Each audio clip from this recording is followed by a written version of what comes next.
I get the chance to visit with a lot of different organizations who are thinking about innovation broadly and Gen AI specifically. Many of those organizations are law firms, which I think are somewhat uniquely situated in the sense that if they take their foot off the billable hour gas, they are letting go of revenue in the short term to try to figure this out.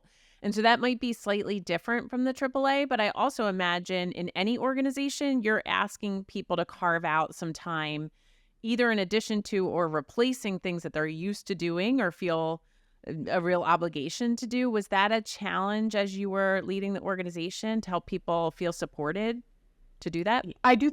It's a great question, and I think really important to call attention to it because everybody feels overworked all the time because they do work incredibly hard. We have a really committed staff, and they work really hard. I always, when I ask folks to come to an all-team webinar, I always apologize. I say, I understand that you're giving me this hour, and that means you're going to do an hour's worth of work some other time, and I know that's important. And they have innovation goals, and their innovation goals and KPIs can be satisfied by some of this participation in this generative AI company-wide discovery. So we also allow them to get training hours based on listening to this podcast, for example. So they can do generative AI learning to satisfy some of their work goals, and that feels pretty important to us to make sure that you make it as easy and attractive as possible for people to do it, not just feel burdened. But it's also something we've talked about at the senior level a lot. If we're asking people to do this, we have to make sure they have the room to do it, right? You've heard stories of, IBM, I think, gave everybody like a day a week for innovation and coming up with like new projects. And how you make space for people and time for people is pretty important if you want people to do something other than what they have to do every day, which is always a lot. So yeah, it's a constant conversation. Not saying we've solved it, but we're always talking about it. I love that. And it makes me think of another sort of common challenge with organizations and innovation, which is step one, especially in legal, is to get people to tap into their creativity and ideation and just like feel comfortable and supported coming up with new ideas. But then sometimes that can get out of control and everybody has an idea about how we could do everything better. It sounds like maybe you have some mechanism and matrices that you use to select pilot projects. And I'm sure that listeners would be curious how you select from all these great ideas, which ones to pursue.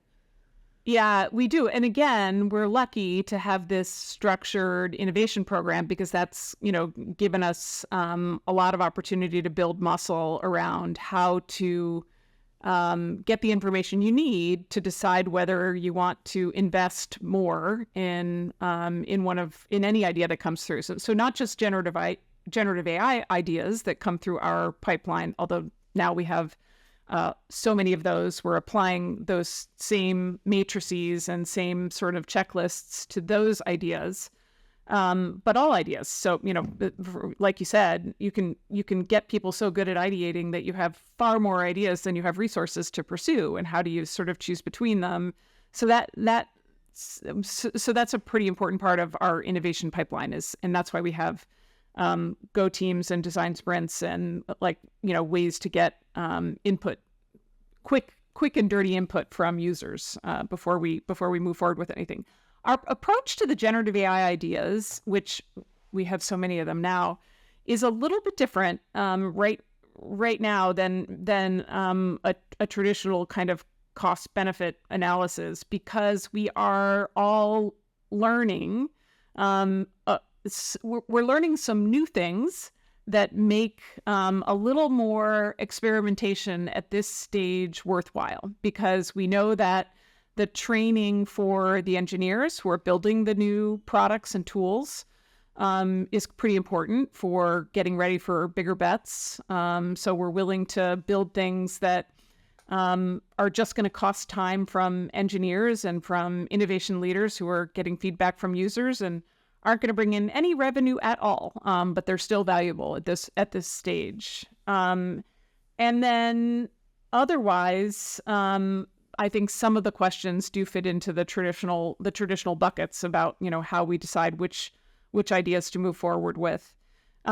We now have to have a separate generative AI steercom. We have a steercom meeting once a week to go through that list and where we are, because sometimes there are some trade-offs. Like, do we want to put significantly more resource? We have 2 projects at, step 3 in what might be a 10-step process, and we're going to have to make a hard call about which one we pursue.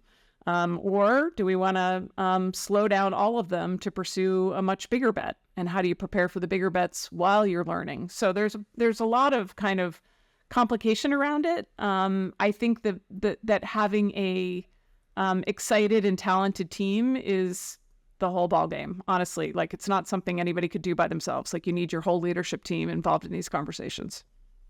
Well, that's a perfect transition to the next question I have, which is, you said at the outset you involve everybody. I think some organizations have the misconception that the technology department alone can solve these problems and then figure out how to train people on them, roll out new technology. And so I have sort of 2 questions. One, just dispel that notion for us and describe why this technology does not work that way. And 2, I've seen, and I'm not saying you see this in your organization, but I've seen a lot of burnout on the part of CTOs because they, of course, are learning this technology for the first time too. It's very weird and it's so transformative, and the teams frequently are not sized appropriately to really be figuring out transformation for the whole organization. So I guess number 1, why is it so important to bring everybody along? And number 2, how do you support the technologists in your organizations in navigating this area and feeling supported?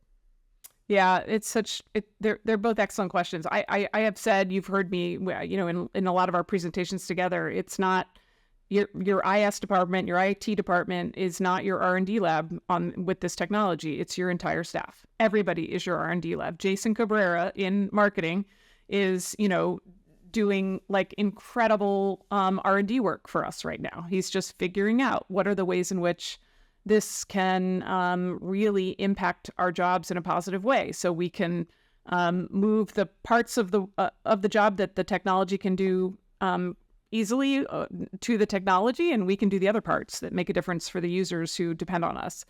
And that's true of the HR director, and it's true of every case manager who has an idea that all of a sudden, hey, what if we gave the parties a tool that we built with, this new technology that would let them search all of our panelists and find who's the best fit for them by having a natural language conversation with them. The customer service team that really knows what people struggle with, they're really important to your R&D effort. So there is no way that a technology that anybody can get immediate use out of right now. You don't have to go to your IS department and say, hey, can you enable this thing so I can do it? Everybody is important to the effort.